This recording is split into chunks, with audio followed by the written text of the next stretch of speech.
When you run behind the dunya, you're just running behind dunya and nobody's behind you, nobody's in front of you. It's an empty space you're running. But when you catch hold of deen, the dunya runs behind you. And I see that today.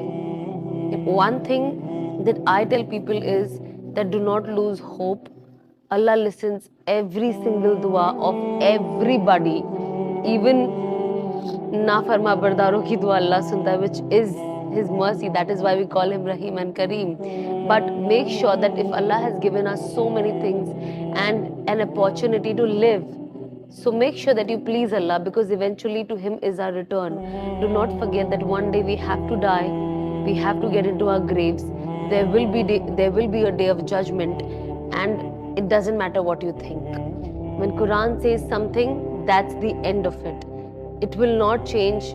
Society can become more modern, people around will get even more modern, everything will change, but Allah's words are not going to change till the day of Qiyamah. So make sure that you please Allah subhanahu wa ta'ala, because it's impossible to please people. Times things are going to get difficult, you will think that there is nobody for you, but no, sometimes your parents are not going to be there for you, your spouses are not going to be there for you, your children will not be there for you, your best friends are not going to be there for you, but Allah subhanahu wa ta'ala is always and always with you.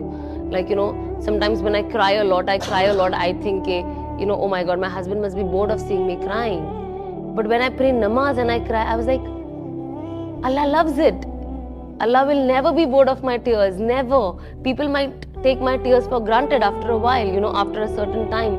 But Allah is always happy seeing you crying, seeing the love, because tear is only a form of love that you're expressing. There is no depression. And when we listen to hadith that, when you do tawbah, Allah comes with His open arms to welcome you.